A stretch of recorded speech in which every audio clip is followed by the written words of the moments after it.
Welcome to commerce hub. आज का हमारा टॉपिक है law of constant marginal return with law of constant cost. इस वीडियो से पहले हम लोग इसकी फर्स्ट लॉ पढ़ चुके थे, अब दूसरा लॉ पढ़ रहे हैं। इस दूसरे लॉ में क्या है, when the production process total product increase at a constant rate और marginal product remains constant with each additional unit of a variable factor. यहाँ कह रहे हैं कि जब प्रोडक्शन प्रोसेस जारी हो और मार्जिनल यूटिलिटी मार्जिनल जो रिटर्न आपके पास आ रहा है वो बढ़ता जा रहा है। ठीक है, प्रोडक्ट्स बढ़ रही हैं, किस तरह बढ़ रही हैं, आप लेबर लगा रहे हो तो प्रोडक्ट्स बढ़ रही हैं इस तरह।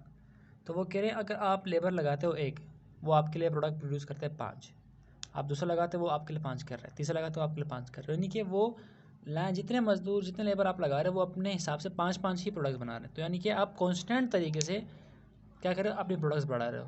तो इस तरह कांस्टेंट तौर पर ही, यानी कि अगर वहाँ पर 5 प्रोडक्ट्स बढ़ रही हैं, एक मजदूर 5 प्रोडक्ट्स बना रहा है, दूसरा मजदूर 5 प्रोडक्ट बना रहा है, तो 5 पॉइंट में इजाफा हुआ, तो कॉस्ट में भी 5 पॉइंट की इजाफा होगा।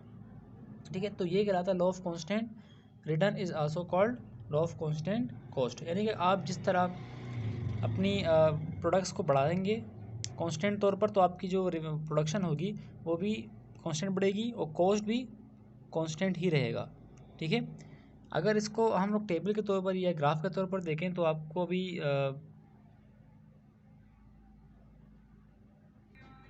ये टेबल नज़र आ रहा होगा। इस टेबल में आप देख सकते हैं कि साइड में लिखा हुआ है फिक्स्ड फैक्टर्स लैंड, यानी 5 एकड़ की ज़मीन, वेरिएबल फैक्टर लेबर, जो वो लोग प्रोड्यूस कर रहे हैं वो ये रहा, जो टोटल प्रोडक्शन है वो ये है, जो वेजेस वो ले रहे हैं वो ये है, और जो मार्जिनल कॉस्ट है वो ये है। अब देखिए ज़रा, अगर एक मजदूर 1 एकड़ में काम करता है तो वो 5 क्या करता है, मार्जिनल प्रोडक्ट्स प्रोड्यूस करता है, जबकि उसी के साथ वो क्या कर रहा है, टोटल क्या बन रही है, टोटल फर्म की कितनी बन रही है, 8 प्रोडक्शन बन रही है।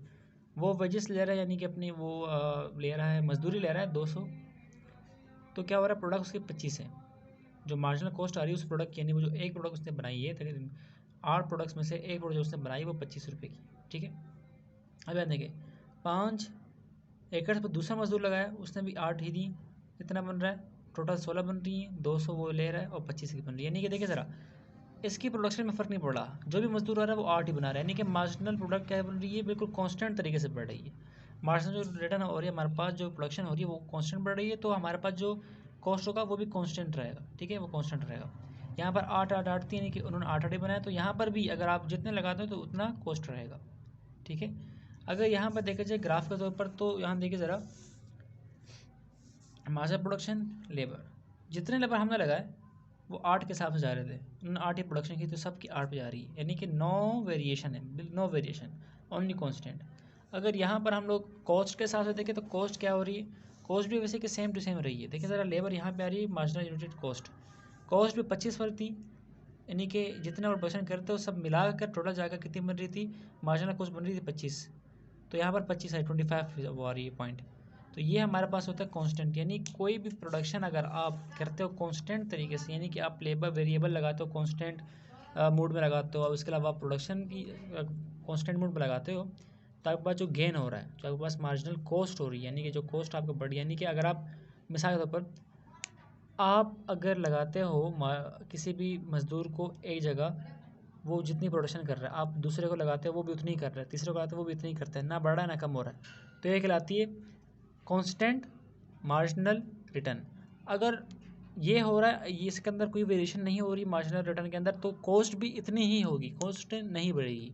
ठीक है, कॉस्ट भी इतनी ही रहेगी। तो ये होता है हमारे पास कि law of constant marginal return with law of constant cost. ठीक है, तो आज का हमारा टॉपिक यहाँ ख़त्म होता है, मिलते हैं अगली वीडियो में, तब तक के लिए अपना ख्याल रखिएगा, खुदा हाफिज़।